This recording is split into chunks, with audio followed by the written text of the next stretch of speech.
Então, boa tarde a todos. Sejam muito bem-vindos, né? Nós vamos agora começar nossa aula de hoje, e aí a gente vai começar com uma oração, né? Para a gente poder pedir a presença de Deus nessa aula, em nosso meio, né? Em nosso meio no Zoom. Que legal, né? Já pensou? Então, vamos lá. Querido Pai de amor que estás nos céus, muito obrigada, Senhor, porque pensando agora neste momento que nós estamos fazendo uma reunião em teu nome, mas em locais tão diferentes, alguns estão até fora do estado, e pensamos em como é maravilhoso sabermos que temos um Deus onipresente, que o Santo Espírito pode estar conosco, independente de onde estamos, e que ao ouvirmos a tua palavra, Senhor, nós todos podemos ter o teu Santo Espírito nos impressionando os corações, nos dando sabedoria, nos revelando as coisas que precisamos aprender. Nós agradecemos, Pai, pela dádiva, que é o teu Santo Espírito concedido a cada um de nós. Isso é um motivo especial de agradecimento no início da nossa aula de hoje. Obrigada por tudo que tem feito por nós e esteja conosco em nome de Jesus. Amém. Bom, a nossa proposta, então, dessa classe é o estudo de alguns textos difíceis, né?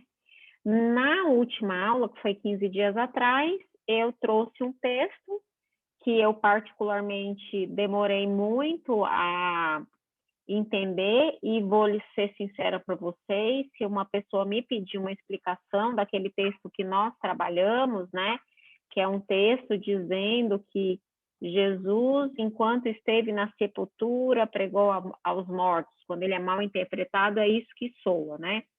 Eu teria dificuldade de explicar rapidamente para alguém, eu teria que sentar com essa pessoa e, né, ter todo o contexto.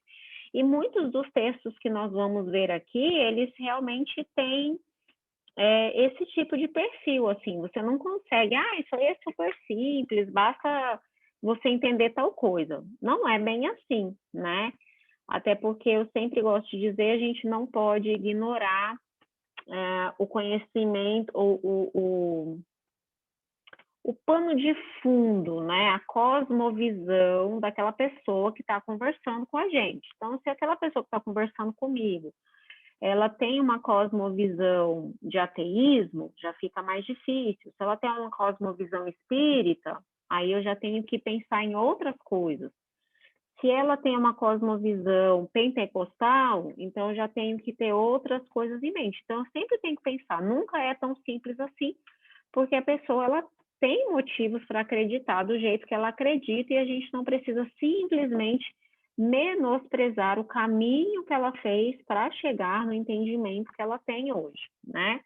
E é claro que quem dá o convencimento de uma passagem, o convencimento de uma verdade bíblica, nunca é o instrutor, a pessoa que está ensinando, por mais que nós entendamos que nós somos capacitados com dons espirituais, mas quem dá realmente o discernimento final, o convencimento é o Espírito Santo. É ele que trabalha em nossa mente, abrindo, assim, eu acho que ele vai ligando umas luzinhas, assim, de locais que você não imaginava que você tinha antes, né? Nossa, caramba, olha esse texto, nunca tinha pensado nisso antes.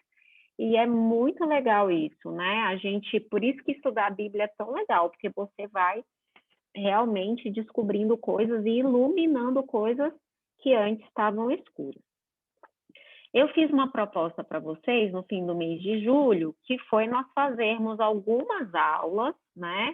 Seria tipo uma classe específica sobre textos difíceis, né? E aí, o Madison Nascimento, o pai do Lucas, ele colocou para a gente que, na verdade, não é bem uma dúvida dele, né? Mas ele lembrou de um texto que muitas vezes é usado para dizer que Jesus... do Pedro. Eu troquei o discípulo. Meu Deus, não é nem discípulo, Lucas. Desculpa, Madison. Olha, eu trocando, gente, de personagem bíblico. É o pai do Pedro. Pronto. É só lembrar, gente, que Pedro... Se o Pedrinho puxar o Pedro, vai ser duro, né? Duro na queda. Mas é isso aí. Obrigada, Madison, por ter me corrigido. Então, o que acontece? Esse texto, muitas vezes, ele é mal interpretado, né? E ele é usado, talvez, até por um descrente que quer ridicularizar a Bíblia, né? Porque algumas coisas são usadas para ridicularizar e outros textos bíblicos, às vezes, eles são usados para falsos ensinos. E esse aqui, ele não é muito usado para falso ensino, ele é muito usado para ridicularizar.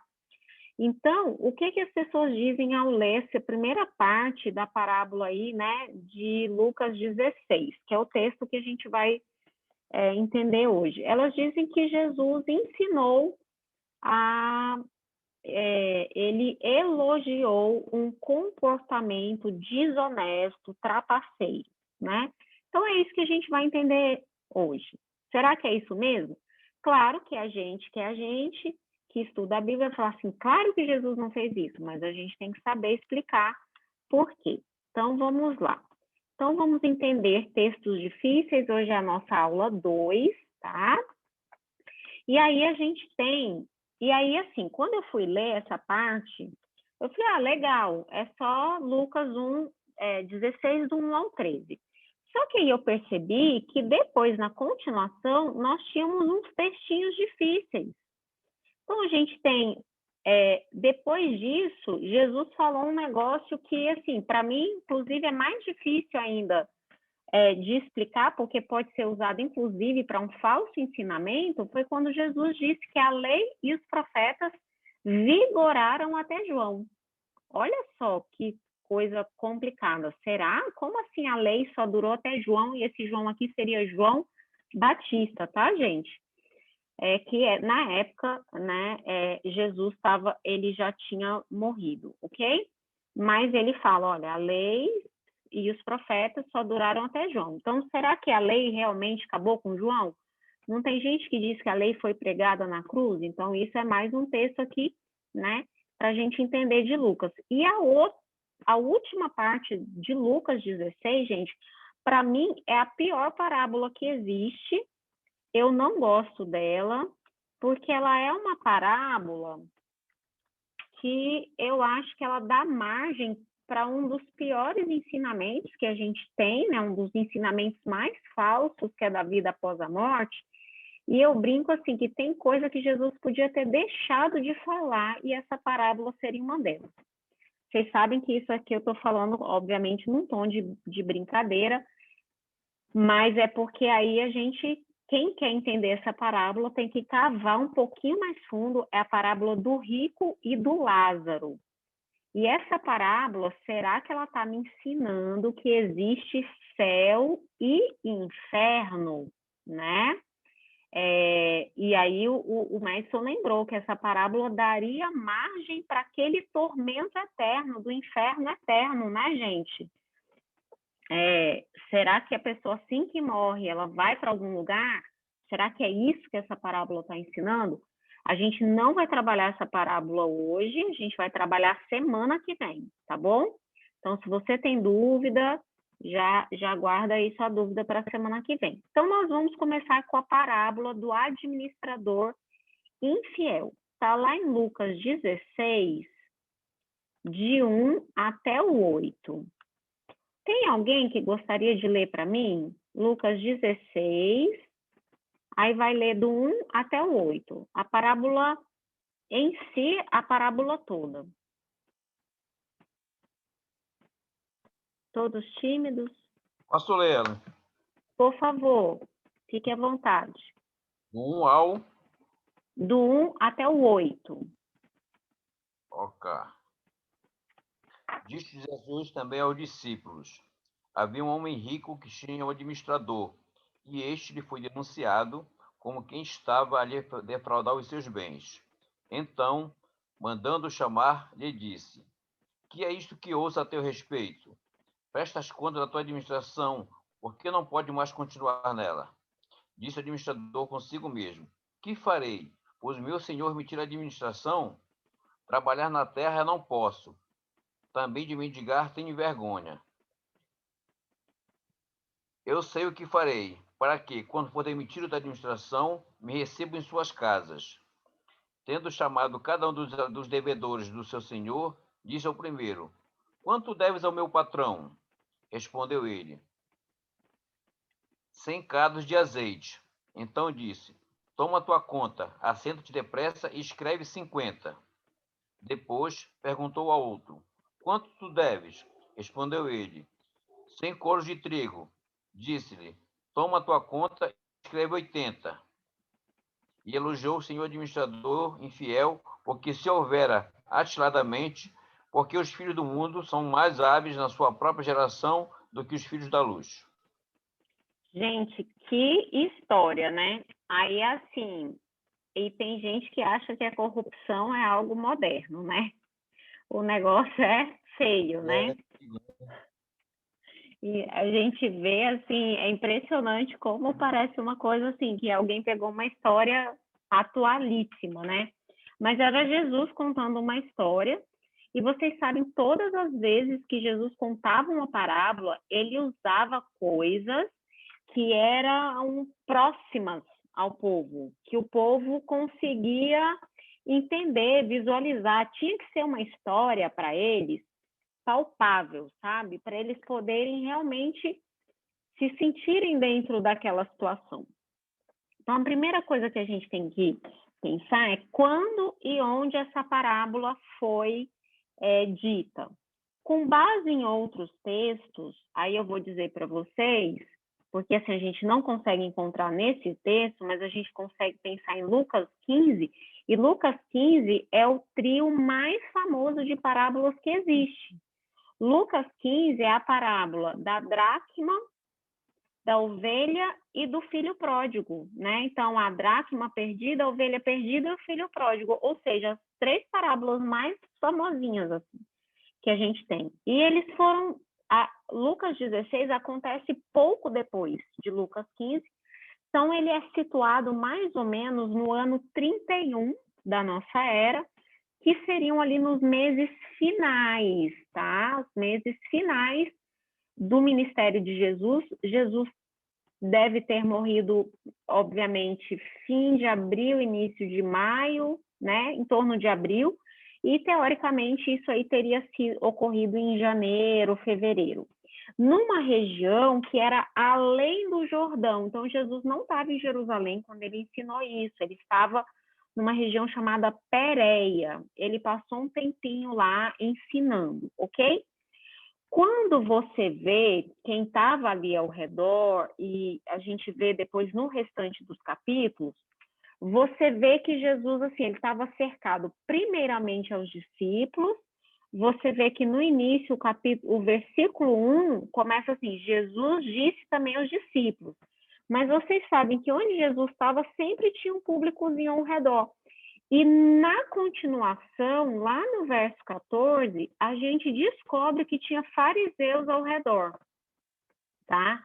Mas também os especialistas dizem que a gente tinha publicanos, porque Jesus ele fala muito do trato com dinheiro nesse capítulo. Jesus está falando de amor às riquezas, de você realmente se preocupar com aqui e agora, sem você se preocupar com o que é eterno. Então, é mais ou menos nesse rumo aí essas parábolas de Jesus. E a outra coisa super interessante, só Lucas registra essa parábola. Lembrando que Lucas não foi uma testemunha ocular da vida de Jesus, ele não conheceu Jesus pessoalmente, ele chega em Jerusalém, na região de Jerusalém, depois que Jesus já tinha sido crucificado, e ele, obviamente, acredita no Cristo, ele é um convertido, mas ele pega todas as histórias dele de pessoas que conviveram. Então, ele tem histórias que ele coletou de Maria, de alguns dos discípulos, né? Do próprio Pedro, né? Contou histórias para ele. Então, a gente tem essas histórias sendo coletadas e aí Lucas registra essa parábola. Lucas, por ser um homem de estudo, dizem que ele é o que mantém uma linha mais cronológica do ministério de Jesus, assim, os fatos bem na cronologia mesmo, sabe? É interessante quando a gente lê o livro de Lucas, então, pensando por essa ótica. Mas vamos voltar para a parábola. Então, na parábola, nós temos aqui qual é a grande questão. Estaria Jesus... A Cris falou que Lucas era um jornalista investigativo, é isso mesmo, viu, Cris? Então, assim, a primeira questão dessa parábola, estaria Jesus elogiando a desonestidade, né? Então, por quê? Porque no verso 8 diz assim, olha, então, e elogiou o Senhor o administrador infiel, né? Então, esse administrador infiel, ele recebe um elogio.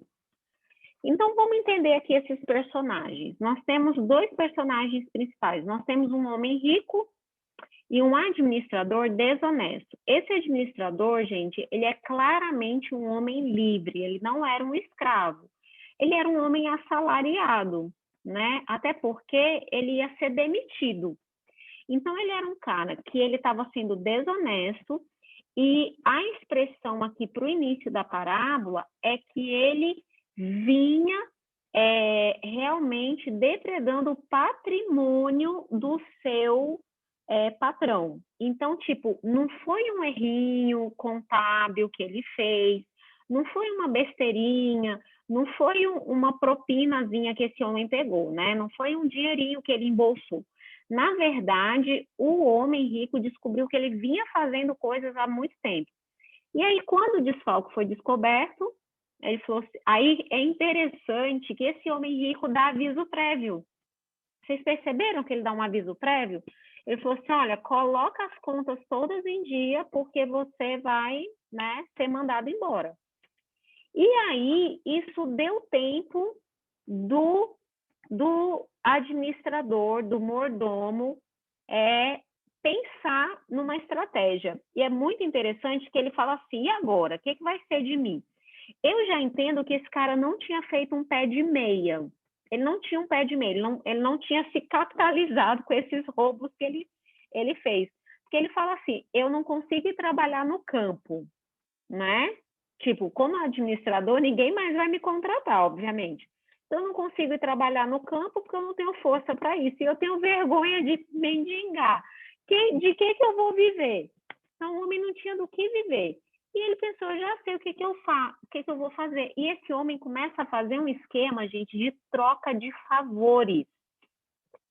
Eu vou dizer para vocês que o que ele rouba aqui do Senhor, assim, rouba assim, no sentido de que eram coisas que aquele senhor tinha direito e ele tira daquele senhor, é uma quantidade grande, porque ele começa a chamar as pessoas que deviam ao patrão dele. A primeira coisa que você vê é que ele não era muito organizado, porque ele pergunta para a pessoa que estava devendo quanto é que ela estava devendo. Então, tipo, ele não era organizado, ele não tinha uma planilha com tudo, ele não estava anotando tudo. Aí um fala assim, olha, eu devo 100 cados de azeite. Gente, cada cado é 40 litros. Então, 100 vezes 40, era 4.000 litros de azeite que o cara devia. Aí ele falou, tá bom, coloca aí que é só 50. Ou seja, isso era muito dinheiro. O azeite era uma commodity cara na época. Ele servia tanto para fins alimentícios e ele era usado para fazer tudo quanto é tipo de comida, como ele servia para coisas medicinais, né? Então, e para adoração e tudo. Então, era uma coisa cara. Então, ele ele já dá aquele perdão de dívida para o outro. Aí o outro, ele perguntou assim, quanto tu deves? Ele disse, eu devo 100 coros de trigo. E um coro de trigo era 10, olha, era a maior medida seca hebraica. era de 350 a 400 litros de cereal. Ou seja, 100 vezes, imagina, 400 litros. Era muita coisa. O cara devia era o que se colhia em 10 a 11 alqueires. E aí ele estava devendo tudo isso. Ele falou, não, então coloca aí 80, escreve 80. Mas por que ele fez isso? Ele fez isso para que essas pessoas ficassem devendo favor para ele. Então ele pensa, eles vão me dever favor, quando eu sair daqui, eu começo a cobrar os meus favores. Será que a gente nunca viu isso em nenhum lugar, né? E tem gente que acha que o jeitinho brasileiro foi inventado pelo brasileiro, não foi. Então o homem, ele arrumou, ele começou a fazer ali, olha, um jogo de poderes, né? Então ele era incompetente, ele era negligente. Claro que ele era inteligente, ele era realmente negligente. E aqui é impressionante, a gente que está estudando a lição da escola sabatina e estudou aí nessas últimas 2 semanas a história de José, e você vê José quando ele entra para trabalhar como um escravo na casa de Potifar, lá diz que Potifar começou a notar que tudo na casa dele prosperava. Tudo na casa dele prosperava. E aí até que ele coloca ele como o chefe de tudo, como o mordomo de tudo. E aí esse aqui é o contrário, gente. O homem rico começou a falar assim, gente, parece que cada vez eu tenho menos coisa, né? E aí eu vou falar para vocês que eu tenho muitos amigos que já foram enganados assim por sócios, por funcionários, e é assim, é muito triste, é muito revoltante, porque, né, a pessoa está trabalhando, mas é interessante que aí, no final de tudo isso, ao ver essa estratégia, ele acaba recebendo um elogio. Então, quais seriam os problemas dessa parábola? O primeiro problema é o problema de qualquer parábola que você for estudar. É você querer atribuir a cada detalhezinho um significado específico. A parábola, gente, é uma história de faz de contas, ok? Então, muitas histórias, Jesus, quando ele falou assim, por exemplo, o reino dos céus é semelhante a um semeador que saiu a semear a semente, ele jogou e uma semente caiu no caminho. Nessa parábola, Jesus, ele estabelece o significado de cada coisa. Entenderam? Então, aí tem, sim, um significado. Mas muitas parábolas são essas histórias que a gente conta para que a pessoa pegue um sentido. Por exemplo, a gente cresceu ouvindo a história de Chapeuzinho Vermelho. O que significa a história de Chapeuzinho Vermelho? Que quem desobedece os pais, quem desobedece a mãe, acaba se colocando em risco e pode colocar em risco a família inteira. A pessoa se coloca em apuros por não obedecer, que era o caso da Chapeuzinho Vermelha. Esse é o moral da história, entendeu?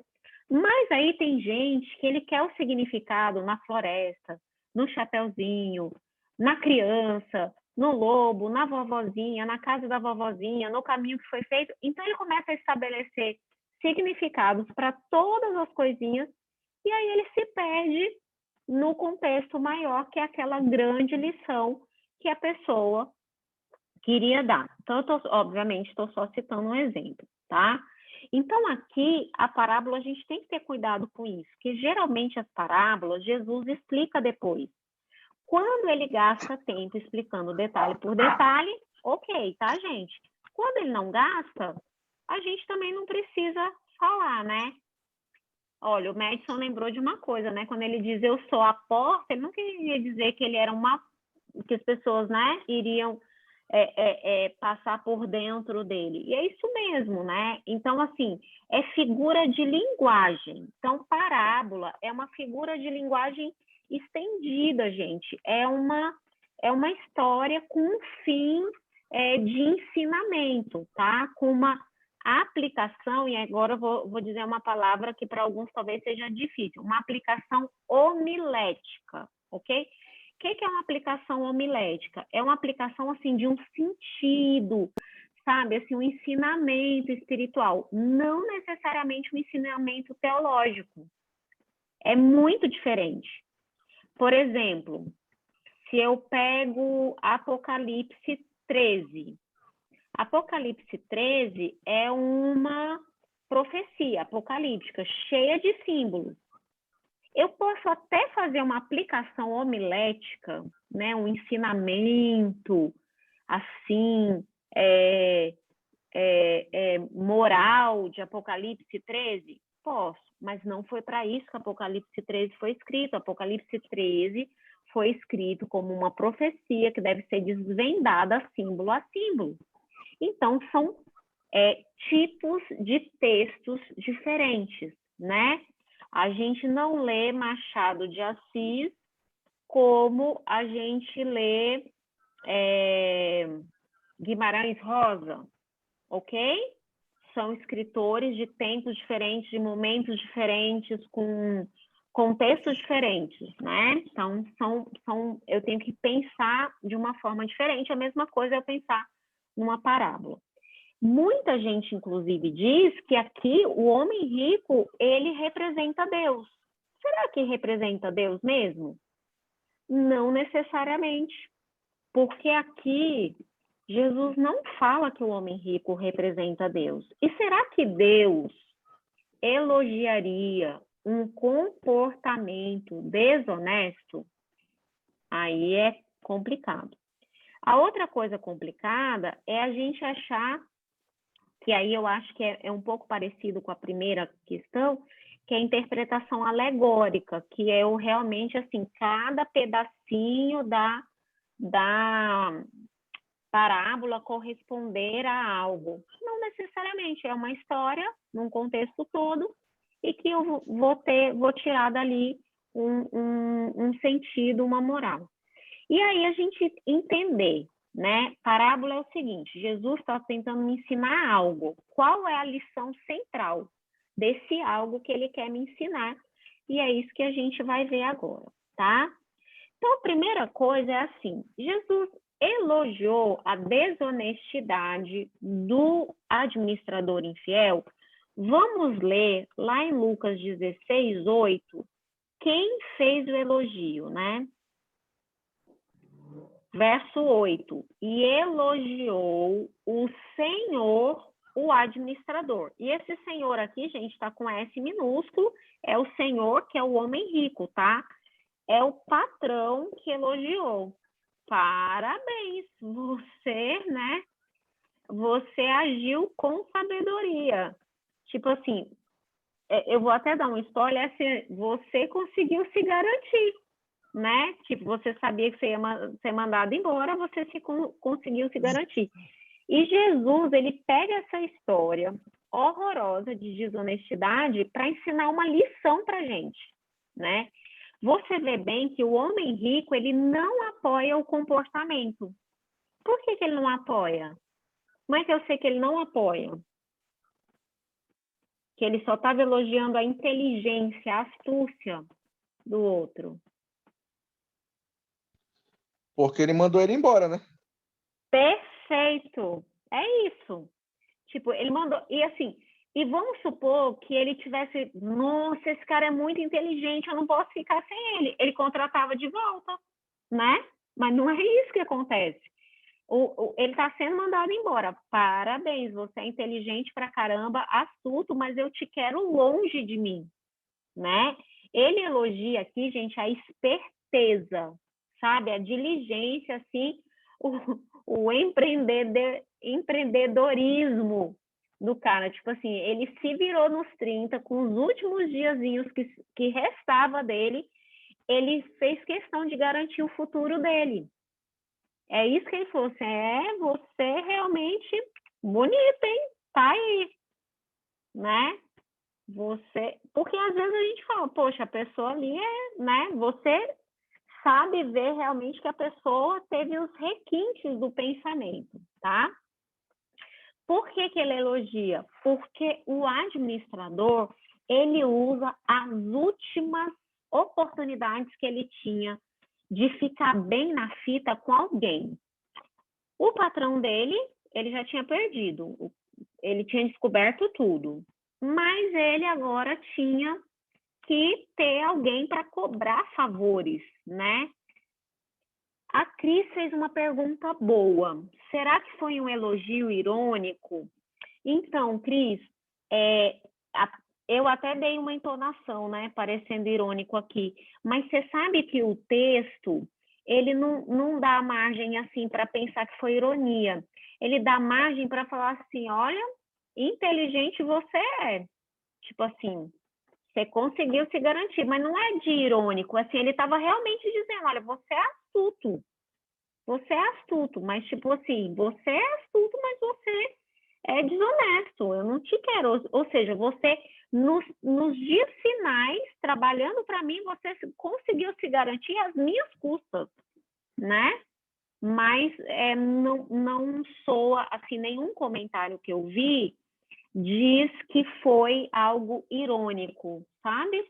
Não chegou a ser algo irônico, mas é uma pergunta boa. Mas então, assim, aí Jesus vem e ele explica a parábola. Que aí eu acho a explicação dele difícil também. Que aí ele começa. Vamos lá, a explicação. Quem pode ler para mim a explicação? É do 8 até o 13. Eu leio. Obrigada.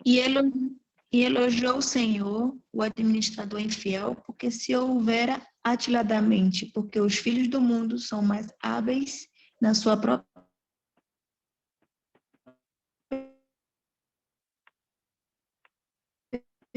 geração do que os filhos da luz.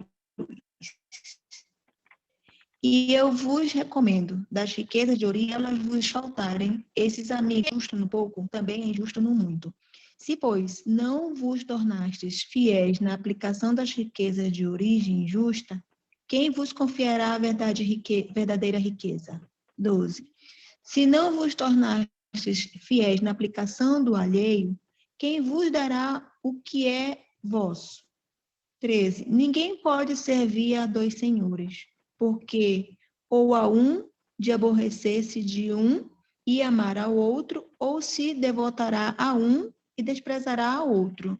Não podeis servir a Deus as riquezas. Até onde? Até 14? Não, até esse mesmo, até o 13. Tá bom. Obrigada, Cris. Olha, aqui, talvez se a gente pegasse esse verso aqui, né, esse verso 13, ele já ajuda realmente já a matar um pouco da charada. E o Madison lembrou aqui uma coisa importante, né? Quem faz o elogio não é Jesus, né? Jesus, ele conta a história, ele não está elogiando, ele não está dizendo, poxa, foi uma pena, né, ele ter ficado sem aquele rapaz, um rapaz tão esperto, né, tão capacitado. Não, Jesus está contando uma história, e aí, lá no verso 9, né, no próprio verso 8, ele fala, olha, porque os filhos do mundo são mais hábeis na sua própria geração do que os filhos da luz. Eu vos recomendo, das riquezas de origem iníqua, fazei amigos, para que quando aquelas vos faltarem, esses amigos vos recebam nos seus tabernáculos eternos. Como assim Jesus está recomendando que a gente faça amigo no meio aí das riquezas de origem iníqua? Se a gente entender que Jesus está separando aqui um grupo de pessoas, a gente já vai entender o que ele está dizendo. Primeiro, que Jesus separa os filhos deste mundo dos filhos da luz. Quem são os filhos deste mundo, gente? São as pessoas que não aceitaram a mensagem do reino. Se eu não aceitei a mensagem do reino, eu sou filha deste mundo. Se eu aceitei a mensagem do reino, eu sou filha da luz. Será que Jesus estava me dizendo assim, olha, vai lá, no meio da corrupção aí, vai fazendo seus conchavos, vai fazendo seus amigos, entendeu? Que é para se caso o dinheiro acabar, tu tem que se dar bem de alguma forma. Eles têm, aí você fica por conta dos amigos. Que foi o que o administrador fez. O administrador falou, pô, eu vou ficar sem salário. Ele não tinha se capitalizado, ou seja, ele realmente foi um perdulário mesmo. Ele não tinha, se ele não tivesse esse meio, ele ia ter que mendigar ou ia ter que fazer trabalho pesado que ele não queria, né? E aqui a gente tem, então, os filhos deste mundo e os filhos da luz. Quem são os filhos da luz? E aí eu trouxe 2 textos. Um está em João 12, verso 36, que é para a gente não ter dúvida de quem são os filhos da luz. Olha o que Jesus diz: enquanto tendes a luz, crede na luz, para que vos torneis filhos da luz. Jesus disse essas coisas e, retirando-se, ocultou-se deles. Então, quem é que é filho da luz? Quem crê na luz. E quem é a luz? Jesus, a luz dos homens. É João quem chama de Jesus a luz dos homens, lá no capítulo 1. Então, se eu creio em Cristo, se eu creio no reino dele, eu sou filha da luz, né? E aí eu me torno realmente uma filha de Deus. A outra passagem está lá em Efésios 5:8. E essa passagem é muito legal porque Paulo ele faz uma comparação, né, do que era antes para o que era agora. Ele fala assim, olha, porque outrora vocês eram trevas, porém agora sois luz no Senhor. Andai como filhos da luz. Ou seja, se aceitou a Cristo, se aceitou a mensagem do reino, tu tem que andar igual um filho do reino, igual um filho da luz. Você anda igual um cristão. Se você é cristão, você anda igual um cristão. Então, o que Jesus fala aqui? Que os filhos deste mundo, eles têm que ser mais espertos para as coisas desse mundo do que os filhos da luz. Porque, gente, a verdade é que as pessoas deste mundo, a verdade é que elas só têm este mundo para aproveitar. A vida dela se resume a isso aqui. Toda a perspectiva que essa pessoa tem se resume ao aqui e o agora. Então, ele tem que ser muito esperto mesmo, sabe? Ele tem que, ele tem que fazer, se ele está na riqueza ilícita, ele tem que fazer os parceiros dele lá. Porque quando a casa cair, talvez algum sobre, sabe? Para tirar o dele ali, né, da reta, para poder encobertar alguma coisa que ele fez. Sabe, é isso que Jesus está falando. Jesus está falando assim, olha, as pessoas que agem desonestamente, elas acabam se associando, porque, por exemplo, se esses devedores desse homem rico fossem honestos, eles iam aceitar esse administrador tirar parte da conta deles? Eles iam aceitar ficar devendo favor? Não iam. Só que aqui Jesus está falando assim, tá vendo como é que é? Pessoas desonestas vão andar com pessoas desonestas e é bom que elas andem mesmo, porque elas só têm esse momento para aproveitar. Porque quando o dinheiro acabar, talvez os comparsas é que arrumem para eles esses palácios eternos, ou seja, um lugar para que eles possam ter o repouso deles. Mas aqui não está falando de morte, tá, gente? A palavra aqui, para esse descanso aqui, não se relata a morte. É tipo o que o administrador fez. Ele arrumou alguém em quem ele se escorar depois.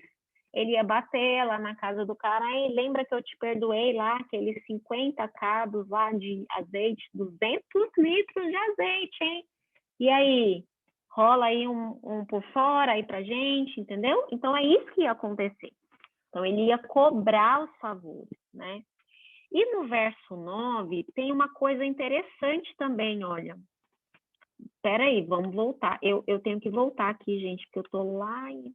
Então, Lucas 16, verso 9. Olha só. E eu vos recomendo, das riquezas de origem iníqua, fazei amigos, para que quando aquelas vos faltarem, esses amigos vos recebam nos tabernáculos eternos. E o verso 10, ele diz, quem é fiel no pouco, também é fiel no muito. E quem é injusto no pouco, também é injusto no muito. Aqui parece que Jesus estava dirigindo essas palavras para aqueles que estavam ao redor dele, mas que não eram os discípulos. Porque os discípulos eram pessoas que estavam seguindo Jesus e, claro, com exceção de Judas, ninguém ali era desonesto, trapaceiro. Só que no verso 14, olha o verso 14, porque Jesus continua a fala e fala assim, os fariseus, que eram avarentos, ouviam tudo isso e ridicularizavam. Ou seja, para quem era essa mensagenzinha do verso 9? Olha, vocês podem ficar tudo amiguinho aí, porque vocês só vão ter isso mesmo. Vocês não vão ter nada além disso. Parece que Jesus estava falando para esses, sabe? Para os fariseus que estavam ali, vocês veem que Jesus estava dando uma importante lição e eles ali, olha, de cochicho, né? Ridicularizando o ensinamento que Jesus estava mostrando. E do verso 10 até o verso 12, Jesus mostra qual o verdadeiro propósito dessa parábola. Olha o que ele fala. Quem é fiel no pouco, também é fiel no muito. E quem é injusto no pouco, também é injusto no muito. Se, pois, não vos tornardes fiéis na aplicação das riquezas de origem injusta, quem vos confiará a verdadeira riqueza? Se não vos tornastes fiéis na aplicação do alheio, quem vos dará o que é vosso? Que coisa estranha, né? O que é esse alheio? O que é esse vosso aqui? Sabe que eu li um comentário sobre essa parábola, achei muito interessante. Diz que a partir desse verso 9, Jesus começa a se dirigir aos fariseus que estavam ali ao redor e ele começa a colocar um ponto a mais. É tipo assim, olha, vocês receberam as verdades e vocês agiram de forma extremamente desonesta com a verdade.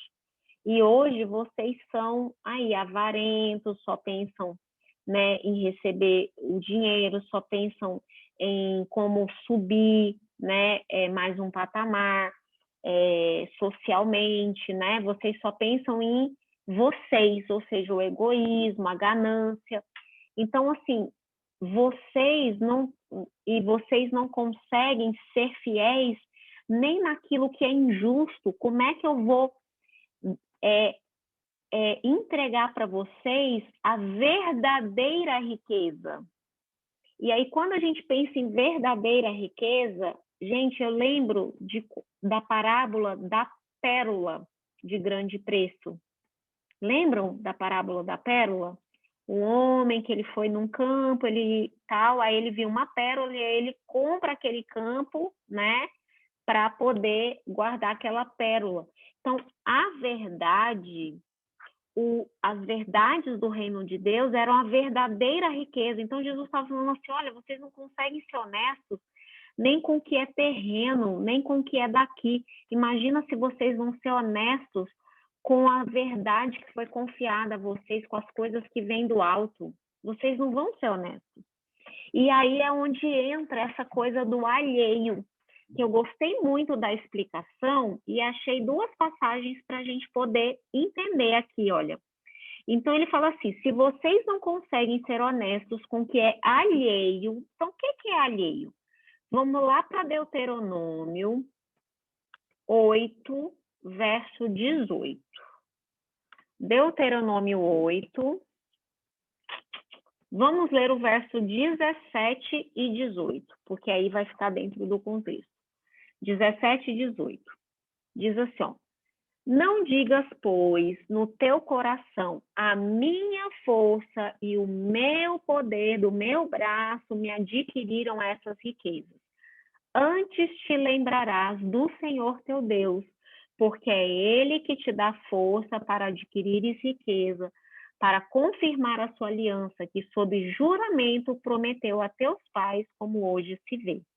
Aqui, gente, é um ensinamento de Moisés dizendo, olha, quando vocês prosperarem, não vão bater no peito e achar que foi vocês que fizeram alguma coisa, não. Então, aqui é uma coisa que a Bíblia inteira nos mostra. Nós somos mordomos de tudo aquilo que nós adquirimos. Então, tudo que eu ganho, eu sou mordomo, eu devo administrar, e outras pessoas precisam ser beneficiadas também.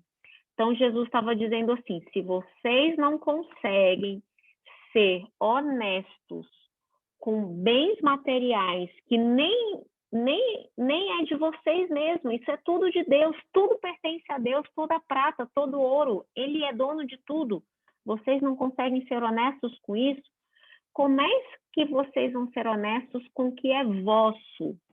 Então, vamos entender o que é nosso. Já que o meu dinheiro, os meus bens não pertencem a mim, vou ter que prestar conta deles. O que é meu? Então, vamos lá para Romanos 8, 17. Romanos 8, 17. Olha só como Paulo diz aqui, ó. Ora, se somos filhos, a gente não é filho da luz? Jesus nos separou ali, filho da luz e filhos deste mundo? Se somos filhos, somos também herdeiros, e a gente é herdeiro de Deus e co-herdeiro com Cristo. Se com ele sofremos, com ele seremos glorificados. Então, o que pertence a mim? A herança do que é eterno, ok? Então, Deus me dá bens para eu administrar nessa terra, e com eles eu mostro que eu sou fiel. Com eles eu ajudo o pobre, o necessitado, a viúva, eu ajudo a pregação do evangelho, e aí eu digo, olha, eu quero realmente ser participante desse reino. A gente não está falando aqui, gente, de salvação por obras. Por favor, hein? Eu só estou falando que aquele que é filho da luz se comporta como filho da luz. E aquele que não é filho da luz, ele vai viver em trevas. Então, tipo, ele não vai administrar as coisas, né? Tudo ele acha que vai ser dele. É aquela coisa que a gente encontra lá em Daniel 4, né? Nabucodonosor contemplando o reino dele. E ele fala, aqui está a grande Babilônia que eu construí para o meu benefício, com a minha força e para a minha glória. Ou seja, é tudo eu, meu, minha, né? Então, aí a gente vê a contraposição dos filhos deste mundo com os filhos da luz. Os filhos da luz, eles vão ser honestos, fiéis no pouco, e eles vão ser fiéis no muito. Então, Jesus várias vezes, né, falou parábolas com esse sentido. Mas aqui, Jesus realmente estava dando uma aplicação nesse sentido. É assim, o que eu estou visando? Eu estou visando este momento agora, eu quero me dar bem agora, ou eu estou preocupada com o futuro, com a minha eternidade, com a eternidade das pessoas que me cercam? Então, essa parábola não é Jesus elogiando uma desonestidade. É dizendo assim, olha, quem realmente é deste mundo tem que ser esperto mesmo, porque não vai ter outra coisa. Não vai ter para onde ir. Então, ele vai ter que se virar com o que ele tem aqui. A Arlene levantou a mão. Fala, Arlene. Ellen, no final, é bem isso, fica bem claro, bem no finalzinho, no verso, a última parte do verso 14, né? Quando ele diz assim, ó, vocês não podem servir a Deus e ao dinheiro, né? Então, fica bem claro que esse era o assunto que ele estava se referindo, né? Tá? No finalzinho, acho que fica bem claro, né? Exatamente, por isso que eu digo que o verso 13, né? O verso 13, ele é o spoiler de tudo, né? Que ele já diz, olha, gente, ou você se guia pelo que é desse mundo, ou você vai se guiar por coisas que estão muito acima. E aí você realmente vai ter um outro pensamento, uma outra cabeça, né? Então, deu para entender, né, gente, essa parábola? Né? Ficou né? Ficou claro. E aí, Jesus viu que os fariseus, e aí a gente continua aqui agora na nossa segunda parte, então, da aula de hoje, tá? Que é uma parte menorzinha. Vamos Ellen, entender. Oi, pois não? eu queria só acrescentar, Ellen, aí, porque é o seguinte, quando a gente faz, por exemplo, quando a gente faz uma certa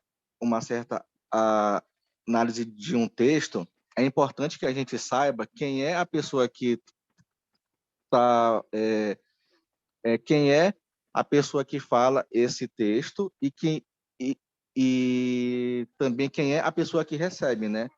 Porque é claro o seguinte, exemplo, porque, por exemplo, uma frase na boca de uma pessoa pode ter uma certa conotação. E essa frase, partindo de uma outra pessoa, num outro contexto também, ela pode ter ela pode ter um outro significado, certo? E por que isso é importante? Porque quando a gente vai lá para Marcos, no capítulo 11, olha o que ele fala. Isso, Marcos 4:11. Olha o que ele fala. É que aos de fora, tudo se ensina por meio de Parábolas. parábolas. E no 4, versículo 34, olha o que ele fala. E sem parábolas não lhes falava. Tudo, porém, explicava em particular para os seus discípulos, entendeu? Então, esse recurso era o que ele usava quando ele queria falar com os de fora, né? E aí, eu acho que um versículo que é chave aí é o Lucas 16, versículo 16, versículo 14, quando ele diz bem assim, ó, os fariseus, que eram avarentos, ouviam tudo isto e o ridiculizavam, né? Então, essa mensagem era para eles, entendeu? E se ele queria falar algo para eles, é claro que ele usou um recurso que Uma se chama parábola. parábola, entendeu? Né? E aí, assim, por exemplo, lá em João 13, 27, Cristo diz bem assim, né? Qual era aquele contexto de João 13? Qual era? Era praticamente uma última conversa de... Rapidão. Vem cá, filho. Era uma última conversa entre Cristo com os seus discípulos ali, né? Numa ceia. E Cristo, ele se vira para Judas e aí ele fala assim, ó, o que tem de fazer, faz o rápido. E o que ele diz, João, é que os discípulos ouviram aquilo e eles pensavam outra coisa, né? Que era para ele era para ele comprar é, comprar outras coisas. Ou seja, o que ele falou era só para Judas compreender, entendeu? Os discípulos ouviram e eles não entenderam porque essa mensagem era para Judas. O que a gente vê aí? É que muita coisa que Cristo falou era para só aquele público que ele podia compreender aquilo, né? Então, assim, o que a gente aí é que Cristo, ele conta isso daí, mas ele quer que os fariseus que eram avarentos ou vissem aquilo algo que era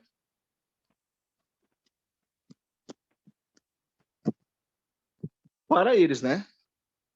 Entendeu? E aí, eu acho, então, assim, eu acho que a partir disso, assim, que é importante que a gente veja isso, é que essa história que ele contou não é uma história, é que ele queria ensinar para a gente que você agir errado é bonito. Não é, não é. Ele estava contando uma parábola com uma mensagem muito direta para os fariseus, né? Então, é isso. É isso mesmo. Muito obrigada, Madison. Isso é muito importante, porque a gente percebe, né, que Jesus, na verdade, estava sendo muito específico. Você vê as próprias, se a gente volta, né, no capítulo 15 de Lucas, por exemplo. Por que Jesus contou a parábola da ovelha, da dracma, do filho pródigo? Porque simplesmente os fariseus começaram a olhar e falar assim, olha, ele come com publicanos e pecadores. E aí Jesus, olha, pois vai haver muito mais festa no céu quando alguém deles se arrepender do que para vocês aí que se julgam justos.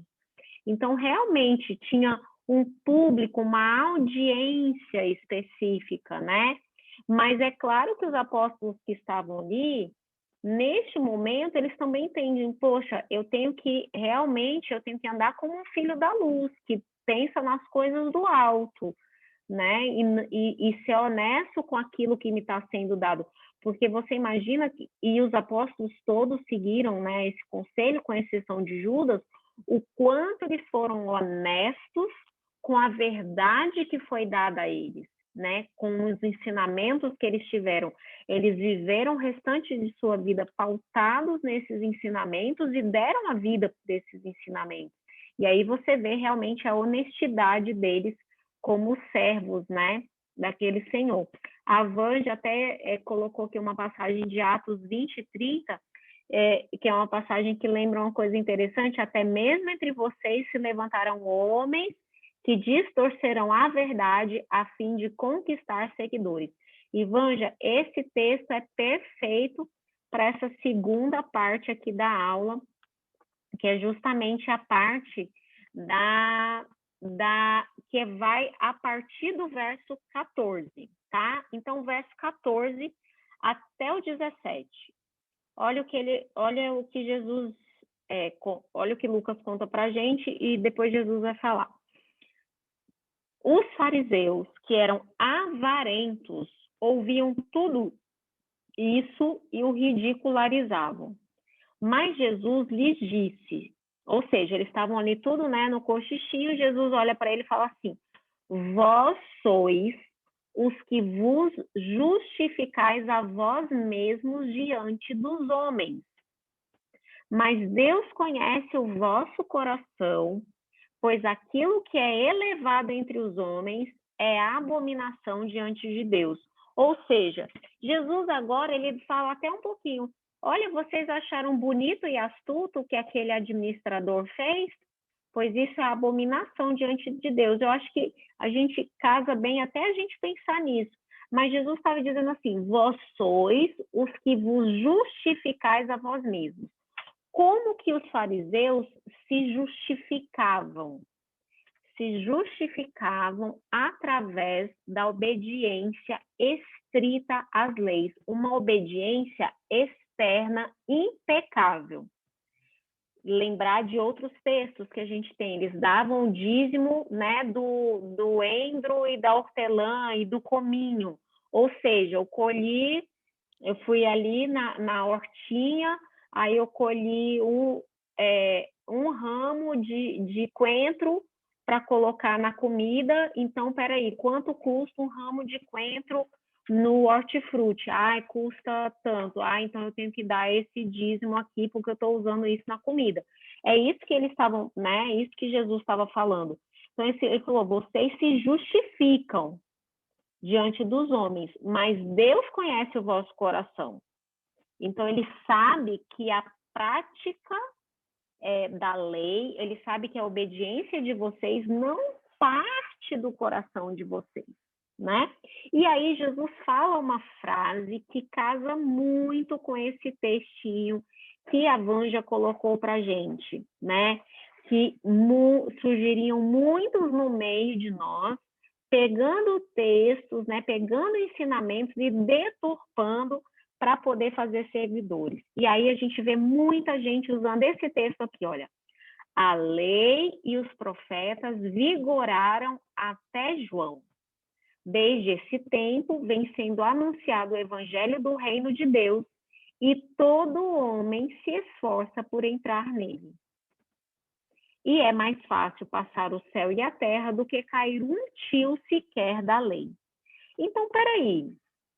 A lei e os profetas só vigoraram até João, ou seja, só valeram até João? O que Jesus estava falando aqui? E é esse contexto agora que nós vamos falar. Então, a gente acabou de ler esse texto, mas a gente tem que entender primeiro o que são a lei e os profetas. Quando no Novo Testamento alguém fala a lei e os profetas, de que ele está falando? Então, vamos lá para Lucas 24, aí nós vamos ler o verso 27 e depois o 44. O verso 27 diz assim: E começando por Moisés, discorrendo por todos os profetas, expunha-lhes o que a seu respeito contava em todas as escrituras. O que era Moisés? Moisés era a lei, era o Pentateuco, era a Torá. Então, na época de Jesus, nós tínhamos a Torá, os profetas, ok? E os salmos, tá, gente? Tudo isso era a lei e os profetas, tá? Então, isso era o Antigo Testamento. Vamos ler o verso 44. Diz aí, olha, a seguir Jesus lhes disse, são estas palavras que eu vos falei enquanto ainda estava convosco. Importava que se cumprisse tudo o que de mim está escrito na lei de Moisés, nos profetas e nos salmos, tá vendo? Então, a gente tinha tudo isso aí formando o que a gente chama de Torá, que era, eu até falei errado. Então, a gente tinha o Pentateuco, os profetas e os salmos, e tudo isso junto era a Torá, que era o que eles tinham, e é o que os judeus têm ainda hoje, né? Então, será que Jesus está dizendo que tudo que estava na Torá só valeu até João? Então, essa é a pergunta, né? A questão aqui é a seguinte: Jesus estava falando da validade da lei? Será que era disso que ele estava falando? Eu acho que o verso 17 já deixa muito claro que não. O próprio verso 17 de Lucas 16 já fala, olha, e é mais fácil passar o céu e a terra do que cair um tio sequer da lei. Tio, gente, é um sinalzinho que é tipo um pequeno chifrezinho usado para compor uma palavra judaica. É como se fosse assim um apóstrofo que a gente use, um acento, né? Em cima de uma letra, entendeu? Então, ou seja, é mais fácil cair um acentozinho de uma letra do que a lei é mais fácil cair o céu e a terra, passar o céu e a terra, do que cair um acentozinho de uma letra. Vocês entenderam, né? Eu me atrapalhei, mas vocês entenderam. Mas então, se Jesus não estava falando que a lei tinha passado depois de João, de que Jesus estava falando, né? Vamos entender. Então, assim, até João Batista, qual era a revelação máxima de guia da salvação que eles tinham? A revelação máxima, gente, era a Torá, né? Então, essa era a revelação máxima que eles tinham. É claro, e os judeus, os fariseus, veneravam, né, a Torá, então para eles era algo extremamente sagrado. E lembrando que Jesus estava falando isso aqui para eles, né? Está falando assim, olha, essa Torá vigorou até João, né? O que ele fala? Vigorou até João. Só que aí ele complementa. Ou seja, o reino de Deus foi anunciado até João por quem? Pela Torá. Mas desde esse tempo vem sendo anunciado o reino de Deus e todo homem se esforça por entrar nele. Quem começou a anunciar o reino de Deus, né? Qual era a pregação de João, né? O resumo da pregação de João, gente, está lá em Mateus 3, verso 2. Mateus 3, verso 2, tá? Vamos ler o verso 1, que fala, olha, naqueles dias apareceu João Batista pregando no deserto da Judéia e ele dizia, arrependei-vos porque está próximo o reino dos céus. Gente, a gente tem que lembrar uma coisa muito importante. João Batista é um profeta que vem depois de mais ou menos 400 anos de silêncio profético. Então, João Batista é um profeta muito significativo mesmo. Porque, assim, você tem aqueles profetas do Antigo Testamento, eles anunciaram o cativeiro babilônico, eles viveram no cativeiro babilônico, e aí, na volta do cativeiro babilônico, quando eles voltam naquela época de reconstrução de Jerusalém, você tem profetas, né? Mas aí depois você tem um silêncio profético. E aí, de repente, se levanta João Batista, que é a voz que clama no deserto, aquele que vinha para endireitar as veredas, para aplanar os caminhos do Messias. E ele vem, ele fala, arrependei-vos porque o reino de Deus está próximo. Então, João Batista, ele inaugura um ministério de anúncio do reino. Ele diz, o reino está aí. E aí, quando ele batiza Jesus, né? Quando ele vê Jesus, eis o Cordeiro de Deus que tira o pecado do mundo. E Jesus se batiza e ele inaugura o ministério. O que Jesus falava? O reino de Deus está entre vós, né? É aquilo que a gente já estudou na lição e é uma frasezinha que a gente diz que é o já, mas ainda não. Então, o reino de Deus foi inaugurado com a vinda de Jesus nessa terra. A gente pode fazer parte do reino de Deus, mas a gente ainda não está no reino de Deus glorificado. Mas João Batista, ele inaugurou a pregação desse reino, e aí, ao batizar Jesus, ele faz parte, né, de uma forma extremamente significativa da inauguração desse reino. Ele realmente preparou o caminho por onde Jesus iria passar. Ele pregava o arrependimento, a conversão, o arrependimento dos pecados, tá? Então, Jesus não estava dizendo que o Antigo Testamento tinha que ser ignorado. Jesus estava dizendo que quando João Batista iniciou a pregação dele, ele anunciou o evangelho do reino. A gente que é adventista de mais tempo, a gente conhece uma expressão que se chama assim, a verdade presente. O que é a verdade presente? A verdade presente é o foco do evangelho para aquele momento da história da Terra. Porque o evangelho, gente, ele continua sendo o mesmo, desde o Éden vai ser até Jesus voltar. O evangelho eterno é que existe um Deus verdadeiro, esse Deus te ama e ele providenciou que o Cordeiro morra por você. Isso era o evangelho, isso era a verdade presente lá no Éden, né? A verdade presente no Éden qual era? Que a mulher ia ter um descendente e ele esmagaria a cabeça da serpente. Quando a gente vem lá em Gênesis 6, 7, né, com a coisa do dilúvio, qual era a verdade presente? vocês se arrependam, entrem na arca, porque o mundo vai ser destruído por um dilúvio, né? Então, a gente tem a cada momento uma verdade presente da história. Na época de João Batista, qual era a verdade presente? O reino de Deus está próximo. E o nosso momento agora, qual é? Arrependei, né? Também, que é uma verdade presente, mas a gente tem, que a gente conhece, a tríplice mensagem. Né?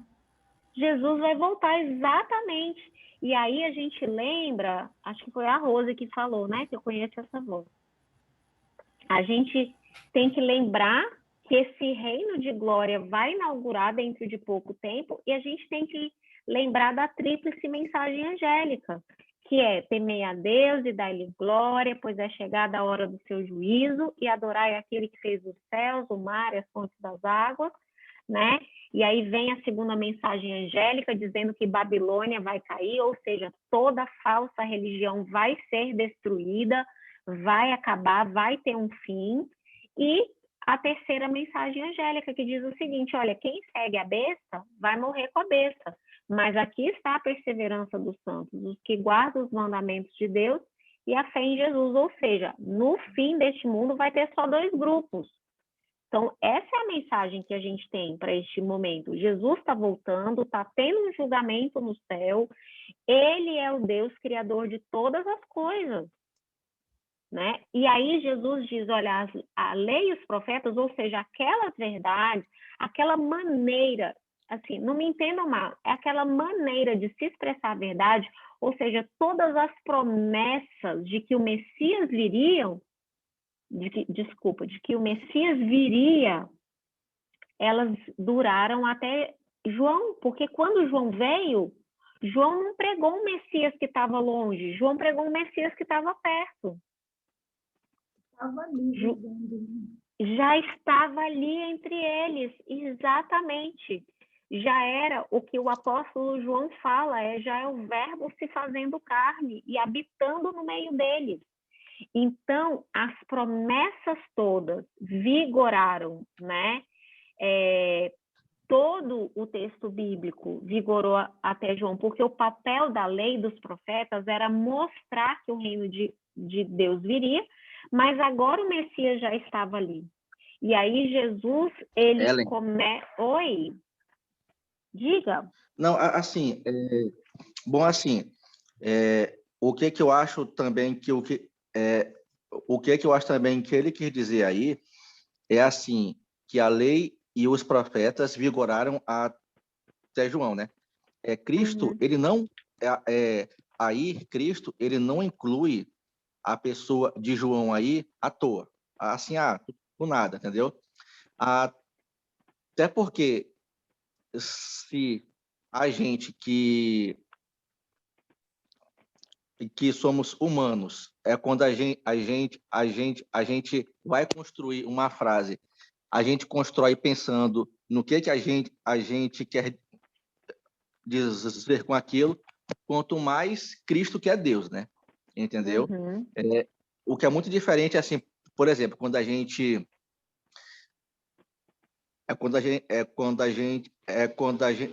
muitas vezes faz uma prova, aí a gente não sabe bem aquela resposta, aí o que a gente faz?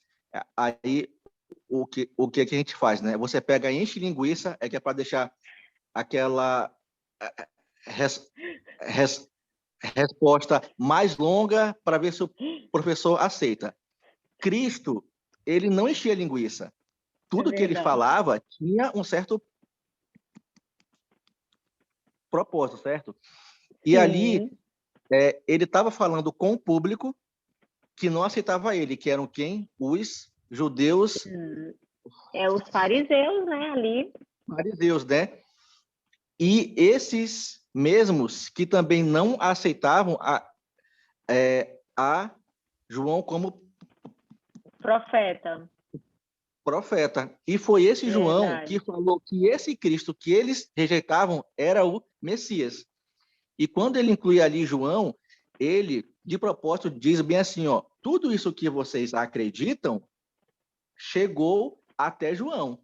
E foi ele que anunciou o reino, né? Messias, entendeu? Né? Até porque se a gente for usar essa interpretação de que a lei e os profetas acabaram em João, eu acho assim que é muito fácil, muito cômodo para quem, por exemplo, quem não quer hoje guardar o sábado, usar isso. Mas eu penso que se você usa uma certa interpretação, você tem que arcar com ônus e com bônus e com ônus dela. Porque se você for aceitar essa interpretação, você também vai ter que aceitar os absurdos que ela traz também. Exemplo, Com né? certeza. E a lei só foi até João, então a gente está hoje liberado matar pessoas, mentir, não guardar o sábado. Você também pode hoje ter vários outros deuses, porque de fato a lei só durou até João. E aí? Entendeu? E um outro absurdo que é grande aí, né? O próprio livro de Atos, ele tem vários exemplos de pessoas que profetizaram. Então, isso quebra esse tipo de argumento. O próprio João, apóstolo, que foi o que escreveu o Apocalipse, ele foi um profeta depois que João Batista morreu. Então, o que a gente vê aí é que esse tipo de interpretação, ele traz absurdos, ele é inconsistente com a Bíblia. Então, mais uma vez, é importante ver quem foi que falou e com quem ele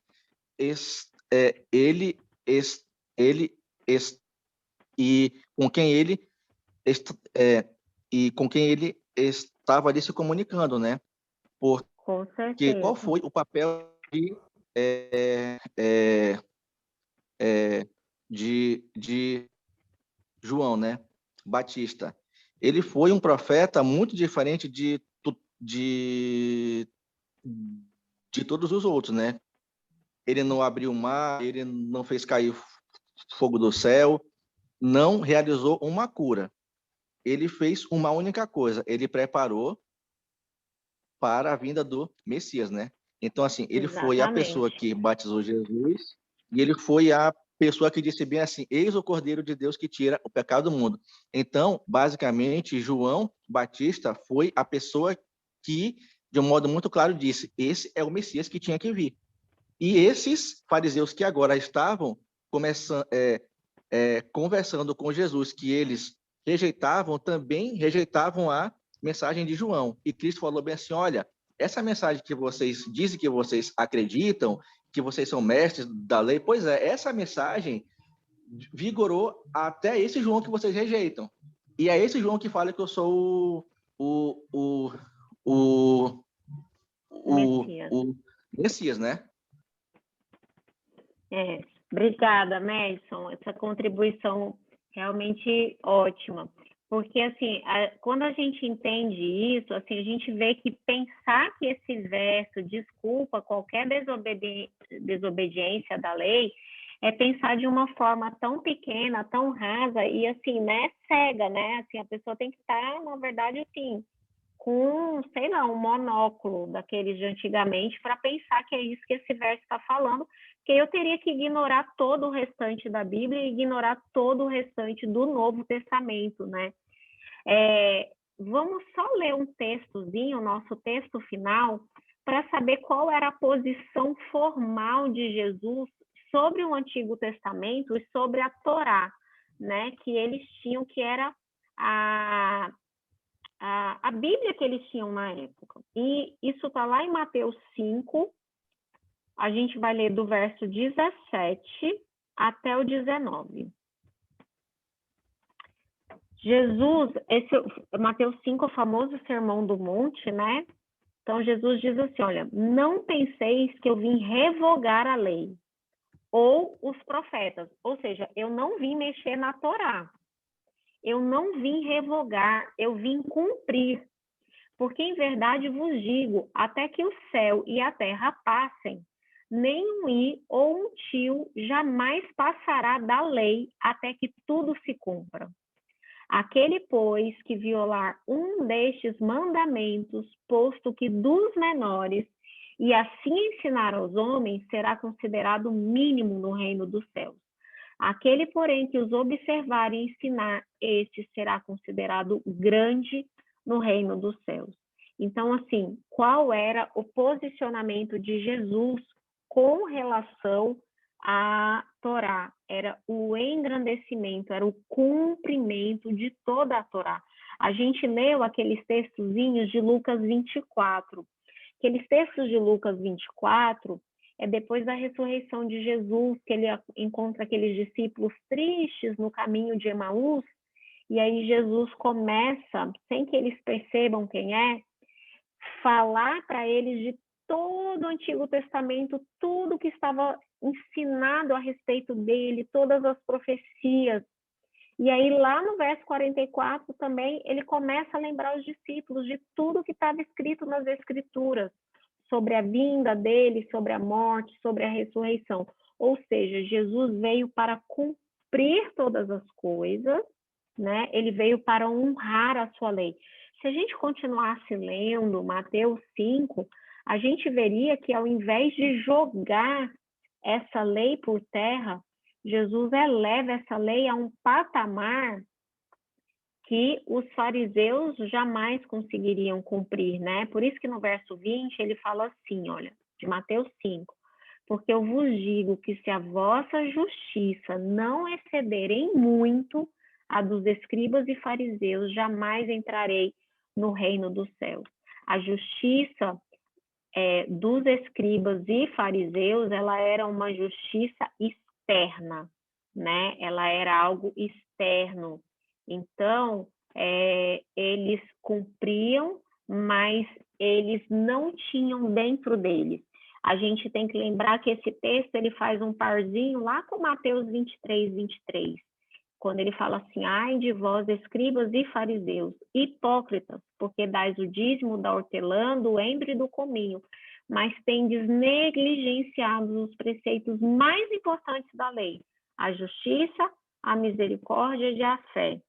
Ou seja, o que Jesus estava falando aqui? Que a lei dele ela é cumprida muito mais do que no exterior. O cumprimento dela começa lá dentro. É por isso que ele fala, olha, vocês ouviram que foi dito que não pode matar? Eu vou dizer para vocês que aquele que odeia seu irmão sem motivo, ele já é culpado de assassinato. Vocês ouviram que foi dito que você não pode adulterar? Pois eu digo para vocês que aquele que olhar para uma mulher com intenção impura já adulterou. Então, assim, Jesus ele eleva realmente o Antigo Testamento a um patamar nunca antes visto, que as pessoas deveriam estar cumprindo há muito tempo, elas deveriam estar com a lei escrita no coração, mas elas não tinham.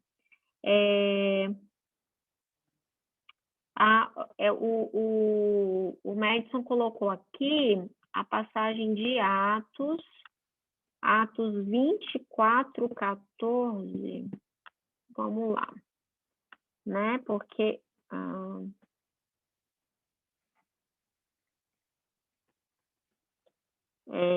Atos 24, 14 é Paulo, né? Fazendo uma defesa da fé, e ele estava falando lá para o governador, e aí ele fala assim, porém, confesso-te que, segundo o caminho, a que chamam de seita, segundo o caminho, a quem chamam seita, assim eu sirvo ao Deus de nossos pais, acreditando em todas as coisas que estejam de acordo com a lei e nos escritos dos profetas. Ou seja, Paulo é um daqueles que mostra para a gente que aí a lei não foi cravada nem na cruz, né? Porque tem gente que diz, não cravou ali, não acabou em João Batista, mas acabou na cruz. E Paulo diz, olha, pois eu continuo seguindo tudo, porque está tudo em vigor.